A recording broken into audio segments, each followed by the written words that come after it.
ذاکر قابل امام سید طیب میاں صاحب کی روح پاک کو اس کا ثواب عطا فرما، ان کے درجات عالم میں اور بلند فرما۔ اور اے اللہ جو ذمہ داریاں یہاں کی جن کے اوپر دینی دنیا کی جیسی بھی ہیں، اے اللہ آپ خیریت سے بہتر طریقے سے ان ذمہ داریوں کو پورا کرنے کی توفیق عطا فرما۔ تیرا فضل و کرم ہے، اس غذا کا انتظام بہت بہتر طریقے سے ہو رہا ہے، مولا انتظام کرنے والوں کو بھی اجر عظیم عطا فرما، مغفرت فرما، اور آئندہ بھی یہاں کا انتظام بہتر سے بہتر طریقے پر کرنے کی توفیق عطا فرما، اور آہستہ آہستہ تھوڑا تھوڑا کر کے ہمیں اس غذا میں سب کو صحیح طریقے سے سمجھ کر کے اس سے راضی ہو، تیرے رسول راضی ہوں، تو یہاں تعمیر کا سلسلہ بھی شروع کرنے کی توفیق عطا فرما، اور جیسے جیسے ہماری آبادی بلاسپور میں عیدگاہ میں شانتی پور ادا ہوئی عید کی نماز، پولیس و NCRPF کے جوان رہے مستعد۔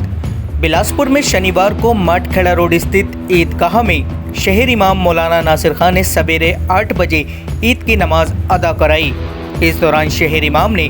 روزہ نماز کی پابندی کرنے، خیرات صدقہ اور برے کاموں سے بچنے کے ساتھ نیکی کا راستہ اختیار کرنے کی سیکھ دی۔ اس کے بعد شانتی پور نماز ادا کرائی گئی۔ بعد میں خطبہ و ملک و قوم کی سلامتی اور خوشحالی کے لیے دعائیں کرائی گئیں۔ اس کے بعد سبھی نے ایک دوسرے کو گلے لگا کر عید کی بدائی دی۔ وہیں بعد میں مسلم سمدائے نے قبرستانوں میں اپنے پرکھوں کی قبروں پر پہنچ کر اپنی و ان کی مغفرت کی دعا کی۔ اور اصلی زندگی ہماری آخرت کی زندگی ہے، ہمیں وہاں کے سکون اور اطمینان کا سوچنا ہے۔ یہاں کا سکون اور اطمینان تو ان کو بھی مل جاتا ہے جن کے پاس ایمان نہیں ہوتا۔ دولتیں کمانی ہے، دین کچھ بھی ہے، یا دین کو مانتے ہی شیطان کے راستوں پر چل رہے ہیں۔ اس کے پاس 7.5 تولے سونا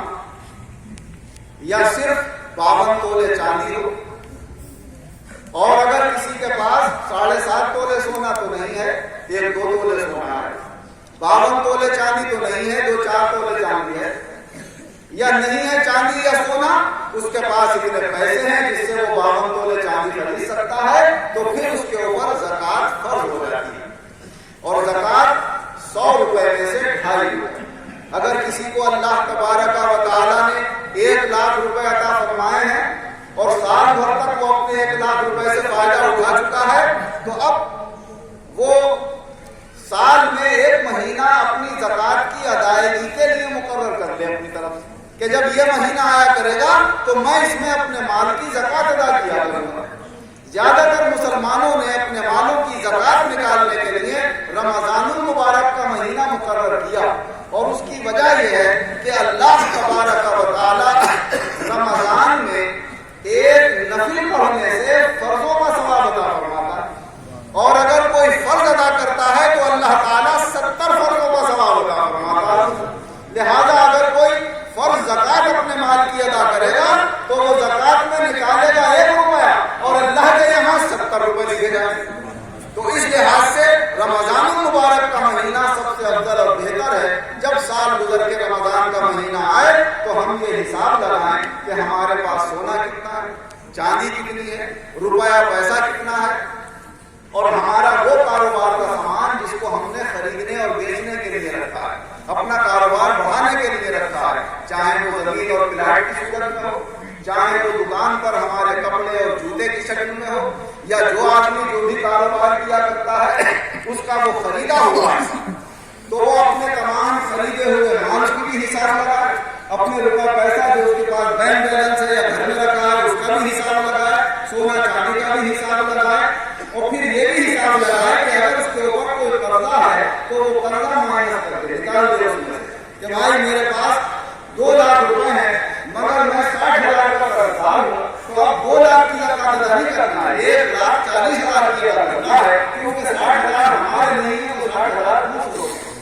اور اگر اللہ کی نعمتیں استعمال کر رہا ہے تو اس کو بڑی فرحت اور راحت محسوس ہوتی ہے، اور فرمایا دوسری خوشی اسے اس وقت ہوگی جب وہ آخرت میں اپنے مولا سے ملاقات کرے گا، تو اس وقت کو دیکھ کر خوش ہوگا کہ واہ اللہ نے کیا انعام عطا فرمایا۔ اور ایک حدیث پاک میں تو اس کا مفہوم یہ بھی بیان کیا گیا کہ اللہ تعالیٰ فرماتا ہے روزہ ایک ایسی عبادت ہے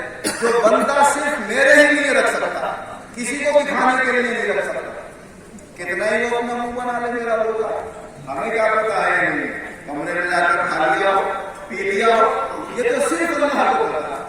اللہ کے علاوہ کوئی نہیں جانتا. اس میں ریاکاری بھی نہیں کر سکتا آدمی کہ کہنے میرا روزہ ہے،